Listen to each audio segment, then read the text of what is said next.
Hey everyone, welcome to Inside Indiana Overtime. It is very late or very early, depending on your definition. We're in Washington, D.C. Ken has an awesome new souvenir from his awesome trip to Ford's Theater. And yeah, we're here in Washington, D.C., where we've had a very long night, but I can imagine that it's a lot longer for a lot of people on the IU basketball team who played their last game of the year tonight in their loss to Syracuse, 61 to 50 in the Sweet 16. Obviously, it's the same round they advanced to last year, but you were there, Ken, last year, where it seemed like they kind of went out with a bang against Kentucky. I mean, they scored 90 points. It was a fantastic game.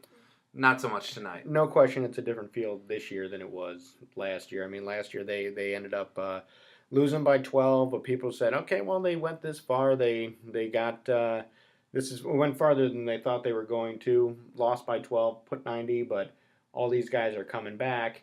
This year they lose by 11, and they're losing a whole bunch. And Yeah. not only the seniors, but Victor, is going to be thinking about going to the NBA draft. Cody the same way. Both of them have big decisions to make, but there's definitely a different feeling in this loss than there was against Kentucky last year. Because again, it's all about expectations, and expectations for this team were a lot different than they were for last year. Yeah, absolutely. I mean, Derek Ellison was saying that after the game, where he was like, we knew that we were a Final Four team, basically, and we thought we had a lot more basketball to play than just tonight. And I mean, from the beginning tonight, it just didn't seem like they really had it together. It looked like they had never played against a zone or a 2-3 zone before. I mean, especially, Yogi Ferrell, for one of the first times this year, really looked like a freshman tonight. Yeah. I mean, he just looked overwhelmed and just frustrated with himself, which we haven't seen much from him. Well, which the key too is that Indiana doesn't face a lot of what Syracuse brings to the table with the length and playing zone as quickly as it moves. And Big Ten teams will play zone, but that's what Syracuse does, and that's the only thing that Syracuse does. And Indiana just didn't handle it well. I really felt that early on they attacked the basket like I felt they should. That they probed, they got it in, they attacked the basket, got to the free throw line. They missed a couple of free throws, and the ball just started bouncing around the outside, and they weren't attacking. They were getting the ball, watching the defense to see how it reacted, and going from there. And again, that's something to where you turn the ball over a couple of times, and now you get a little bit more tentative because you realize the length, and then it snowballed on them. Yeah, definitely. I mean, it looked a few times where they were, like you said, just passing it kind of around the perimeter. It looked like they wanted to, bring it inside to Zellers, or to Wofford or someone like that. But then just kind of hesitated and just passed it off. And even were passing up open shots. It was very weird to see. Well, and it was, from our viewpoint, we were in the hockey press box at the Verizon Center. In fact, most of the media was, because the NCAA has decided to cut down on courtside media seating in order to sell more tickets. And so I said we were 12,000 feet up in Heaven's press box, and it was interesting. It was an interesting viewpoint. It was. One that I've been up for those kinds of games before, but just that viewpoint, you can see the angles so much differently than even you can on television. And it really was a matter of Indiana would have a guy open, but they'd hesitate a little bit because they were a little bit worried about just where that length of Syracuse. They were worried about that, the speed, and so instead of just being decisive, they would see it and then kind of hesitate a little bit, and that gave Syracuse enough time to recover. Yeah, and I mean, we saw IU turn the ball over, I think, 11 times in the first 13 minutes. It ended up being 19 turnovers overall. Syracuse scored 13 and ended up winning by 11. I mean, it just seemed like the turnovers really piled up, especially early, and that just kind of threw them off, and they just weren't able to get shots. I mean, Syracuse had, I think, 11 more shots in the first half than IU did, and it was just because IU just turned the ball over too quickly. And Indiana had looks too, especially early on. They had open looks, they just didn't fall, and that was a little bit surprising because yesterday during practice, and the way I described it, they were shooting like it was Pleasantville, like the movie Pleasantville, where the team shot and shoots and like all five balls just go right in, and that's how they were shooting, and it didn't carry over. And obviously that's without a defense, and all that, but still the backdrop didn't seem to give a problem for them. But early on, they weren't falling, and that got to them. It seemed that they changed the way that they were attacking, and again, Syracuse rattled them. I think that defense definitely rattled them. Their length rattled them, their speed, their athleticism, and it created problems. Yeah, it definitely seemed like that. And one of those guys who just couldn't get a shot to fall really for the past 3 or 4 weeks was Jordan Hulls, who has made this 4-year career of being an incredible shooter at IU, and he goes out. He was 0 for 6 from the floor, scoreless for I think only the 5th time in his career at IU. I mean, it just and he was seemed fairly distraught after the game. I mean, just after this past month of really, really struggling from the field.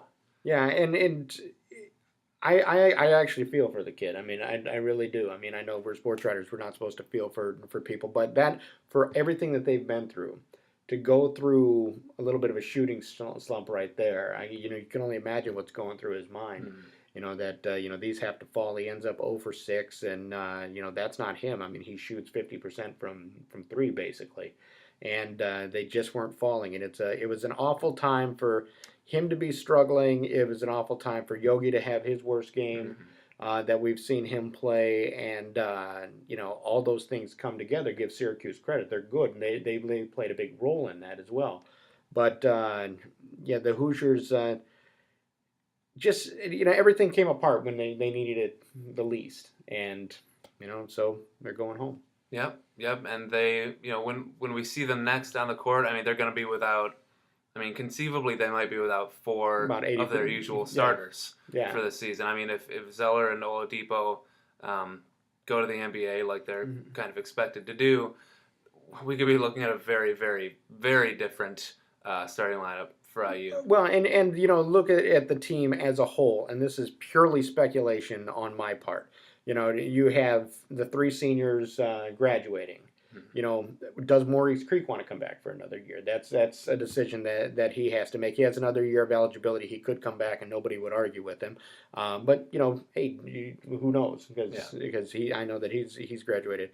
Zeller and Oladipo have decisions to make. You never know who might, decide to transfer, or, that happens with every team. You have a bunch of new guys coming in. So there's no question that losing this game not only has a different feel to it, but next year's team is going to have a much different feel and a much different atmosphere to it, because those hard workers in balls and possibly Oladipo might not be around, and Sheehy will be there, and he'll be the usual hard work that he puts in. But it's definitely going to have a different feel, and the interesting one for me will be to see what plays out with Cody. Yeah.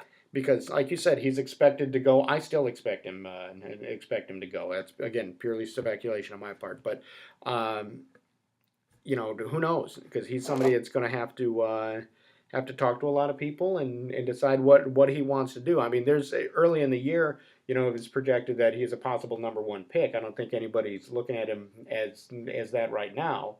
And so, I mean, he's got a lot of thinking to do, and Indiana has a lot of guys coming in.